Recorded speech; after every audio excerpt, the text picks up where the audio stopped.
Have you ever held your hand over a fire, only to snatch it back without even thinking? Or you're walking beside a road with your friend, they step out into traffic, and you instantly snatch them back. Thousands of years of evolution have conditioned our bodies to protect themselves without us even realizing. In the majority of cases, we're thankful that our brains are looking out for us. But after all, we're just animals, and sometimes survival can become pretty scary. You're all over me about the radio, like I'd missed something.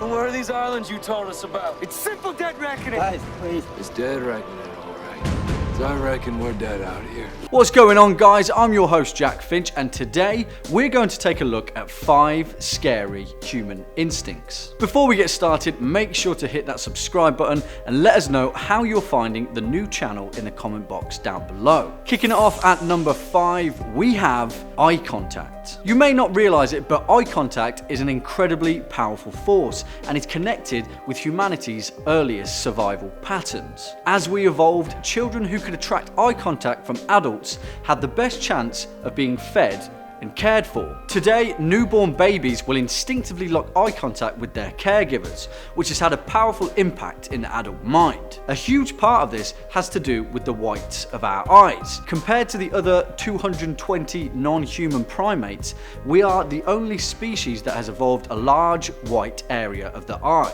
Chimpanzees can easily be staring at one thing while their head is pointed in the complete opposite direction, and we'd have no idea because we're attuned to follow their eye movement. For humans, eye contact was vital in our early development and gave us an almost instant understanding of each other's intentions without ever speaking a word. However, this fact can be easily manipulated by predators.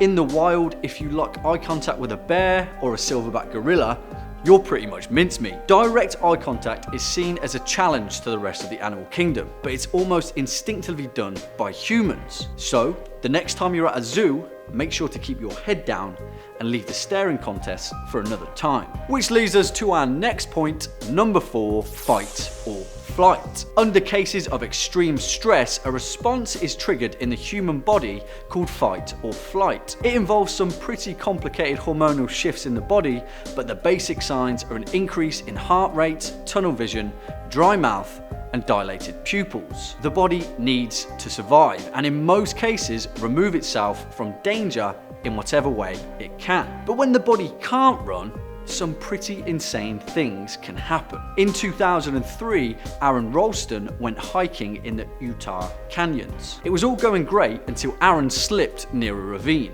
and a boulder became dislodged, trapping him next to the wall of a deep, narrow canyon. His right arm was pinned between the boulder and the rock. Fight or flight kicked in, and for Aaron, the only response left was to fight. Over a period of 127 hours, Aaron realized that the only action left was to cut his own arm off. He used his body weight to bend his own arm until the boulder snapped his forearm, and then he began sawing through the bone. Aaron's instincts took over, and he survived. Bringing it in at number 3, we have fear itself.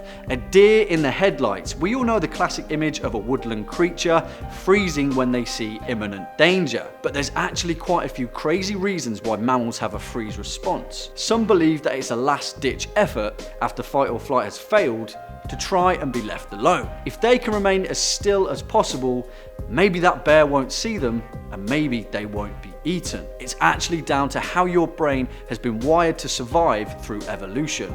And a moment of pure fear is triggered by cells in the brain that are responsible for extinction memories. Basically, anytime you freeze in fear, you're remembering every time your ancestors thought they would be eaten by a lion, but somehow managed to overcome that fear and get the hell out of there. If not, you wouldn't really be here. So when you see someone involved in a crisis, their response to freeze is pretty terrifying. Because if they somehow can't snap out of it and take back control of their own body, then they're not going to be passing on those extinction memories to anyone anytime soon. Next up at number 2, we have our penultimate point, drowning. Humans have a deep-rooted fear of open water for a reason. We can't breathe down there. Also, krakens. The terrifying thing is, we're hardwired to have what is known as the instinctive drowning response.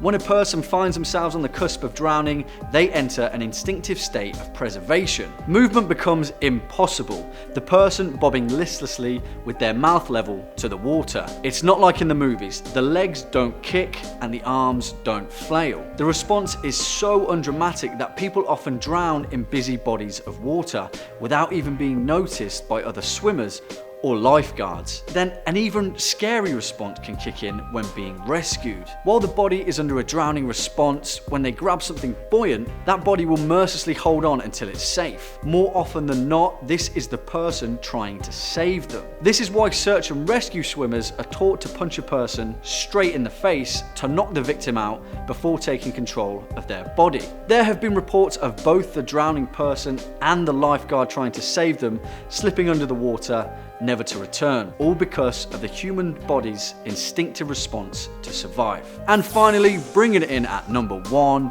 we have a mother's instinct. Now, we all love our mums, and they love us too, like to the point of insanity. A mother's instinct is so strong that in some cases, they've pretty much developed superpowers to make sure that their tiny bundles of joy are kept safe. There's not really a lot of science behind it either. It's just somehow, sometimes, it happens. The bond between mother and child is something hardwired, an ancient instinct that has kept us alive for thousands of years. In 2014, Chelsea Camp was pet sitting for a friend when their dog went into a rage and attacked Chelsea's daughter. Well, Chelsea fought back with her fists and her teeth. At one point, Chelsea even bit the dog's damn ear off. Her daughter survived. In 2000, a 40-year-old mother of 7 became the first woman in medical history to give herself a C-section. In an isolated cabin with no help for miles, Inez Ramirez Perez was driven by pure desperation to save her unborn child. She cut into her own abdomen with a 6-inch blade and safely birthed her baby. You go, Mrs. Perez. A mother's instinct is something that you really don't want to cross. So there you have it, the top 5 scary human instincts. We hope you've enjoyed this video. Let us know in the comment box down below. I've been your host, Jack Finch, and until next time, take it easy.